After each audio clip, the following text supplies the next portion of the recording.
From our studios in Atlanta, this is CBT News. Today's show is brought to you by eLead One.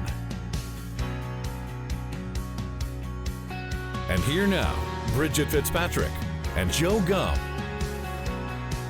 Hey, what's going on, everyone? Welcome back to CBT News. Today is Wednesday, October 5th. I'm Joe Gum. We appreciate you joining us today. Bridget is on assignment. On today's show, one of the auto industry's most common topics these days, a slowdown in car sales. But some executives and analysts think differently. We'll tell you more. Are you wondering which customers to push autonomous cars to when the time comes? Well, there's a new study that points out American consumers' concerns. As a dealer principal, you make moves you believe will help bring in revenue and build retention. Sometimes you make moves because you hear from the man upstairs. We'll introduce you to the dealer that's on a mission from God and the move he made that's boosting sales. And it's Wednesday, so be sure to check out the latest episode of Auto Marketing Now with Brian Pash and On the Mark with Mark Tewart.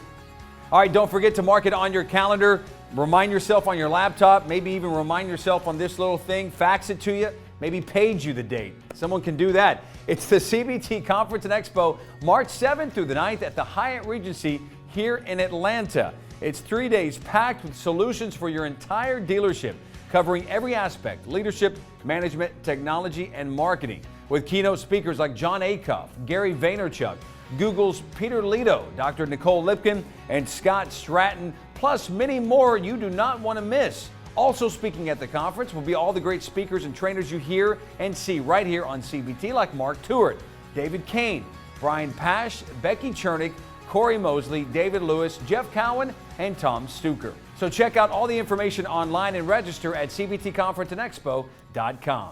All right, so industry insiders have been concerned with the 2016 sales plateau. We've seen the media reports, right?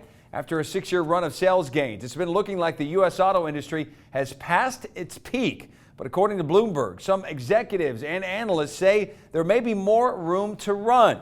Jeff Schuster, LMC Automotive, says the industry may still have some pent-up demand as a stronger labor market and rising consumer confidence prompt buyers to make big purchases. Bloomberg says some of the untapped demand may be released as Americans who had been buying less expensive used cars switch to buying new ones in a stronger labor market. John Mendel, Honda's top U.S. sales executive, says, quote, "We're continuing to see very healthy sales growth. Our fundamentals are very, very good. Low incentives, strong organic demand for not only trucks but cars, and still no fleet business," end quote. All right, in a new Kelley Blue Book survey of American drivers, it found that there are still plenty of conflicted feelings surrounding one of the automotive and tech industry's most passionate ambitions, autonomous cars. That's according to Fortune. Now, 64% of respondents said they preferred to be, quote, "in full control," end quote, of their vehicle at all times, while 51% said they prioritize personal control when it comes to self-driving vehicles, and 49% prioritize collective safety. Fortune says while drivers aren't quite comfortable with level 5 automation, the highest level possible, which involves zero human input, they are open to lower levels of driver-free cars that allow them to take control if needed.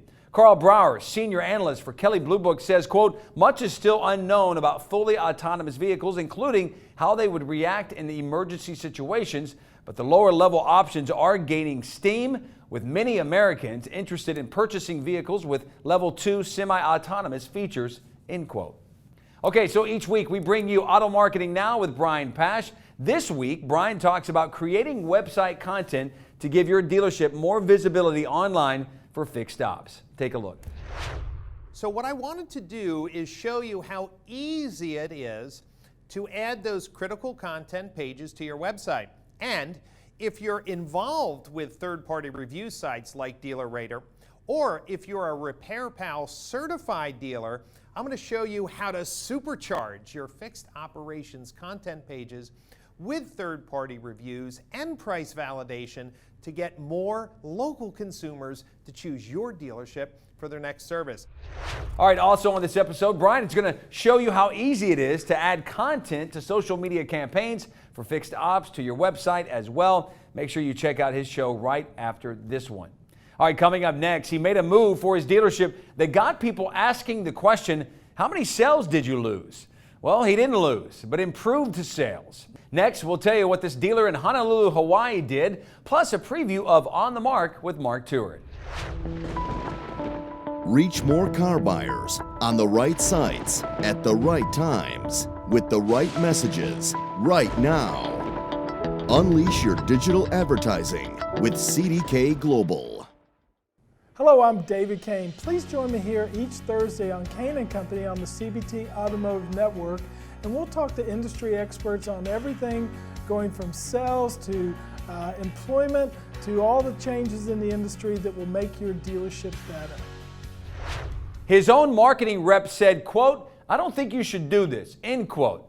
But that's probably a good thing that Mark Benson, president of Honolulu Ford, didn't listen to that rep or anyone else for that matter when it came to closing his store on Sundays. He made the decision several years ago, telling everyone it was a prompting from God. Not only did Honolulu Ford sales improve, but his staff had an extra day to rest, relax, even go to church if they wanted to. And of course, the chatter from his naysayers eventually stopped. But we made the closure for two separate reasons, but they both came together congruently. 14 states in the country have a law, blue law, that you have to close on Sundays. And I've worked in those states before, and I noticed that you have a higher caliber of individual working at the stores because those people have a family life. And so as we looked at Honolulu Ford, the store was in tough shape and we needed to reinvent the dealership. So Danny and I spent a lot of time together, also with our pastor at New Hope, Pastor Wayne, and determined that the right thing to do was to put our families first. And by putting our families first, we elected to close Super Bowl Sunday 2014 and have been closed every Sunday ever since.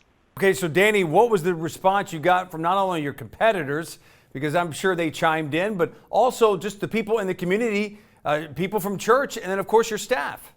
You know, that's a good question. You know, it set a spiritual tone in the community, really. I mean, you can feel that when people come in and say, you know, what do you mean by "we are grateful"? Or the new sign now says, Sunday we rest. And they know what it means, but they just have to ask, and they know what it means. But it sets that spiritual tone in the community, which is kind of neat. So it gets everybody on the bandwagon. Even if they're not believers, they sort of know what it means, and they sort of ask questions about it, which is an opening for us to, you know, be witnesses. Oh, exactly. So, Mark, I'm sure you got some feedback, probably some negative feedback of people, your friends, people saying, come on, hey, I understand you want to rest on Sunday, that's fine, but man, you're going to lose a lot of money and you're going to do all this. I'm sure there was a negative aspect of that. You know, even today, you know, here we are going forward, and people will ask me, well, what happened when you closed on Sundays? How many sales did you lose? But to be direct, I purchased my portion of the dealership in 2012, and our local competitor Ford store had us closed 2-1.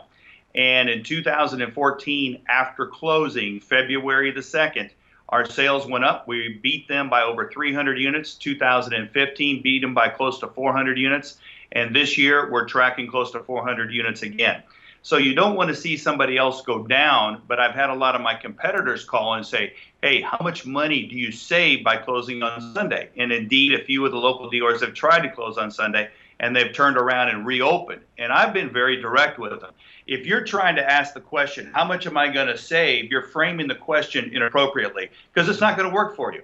It's not about saving money. It's about saving lives. It's about saving families. Yeah, and that was the reason why you did it in the first place, the number one reason. So, Danny, I'm sure marketing people there, I'm sure they had something to say about it. Did Ford, when you guys first did this, did Ford come in and say, guys, we wouldn't recommend this?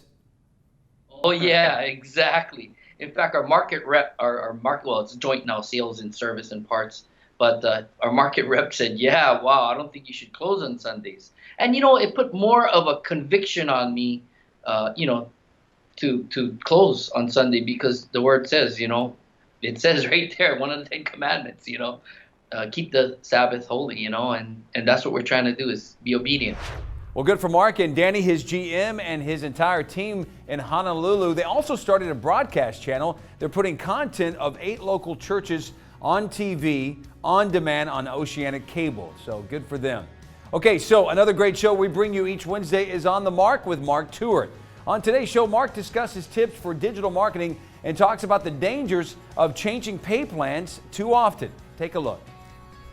If you did something in your marketing and advertising, whether it's digital or whether it's otherwise. And if you can point to whether it's producing something for you or it's giving you a return on investment, even if it were $1, I would say continue it.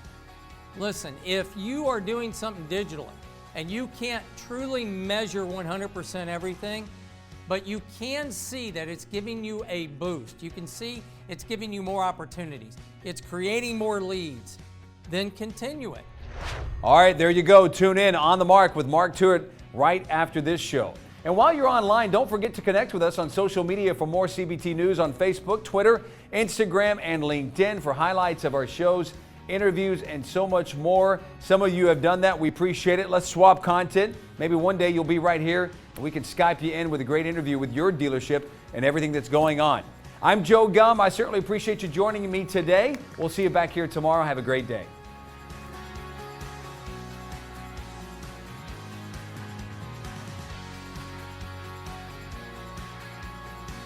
Thank you for watching the official news source of the retail automotive industry, CBT News. Today's show is brought to you by eLead One,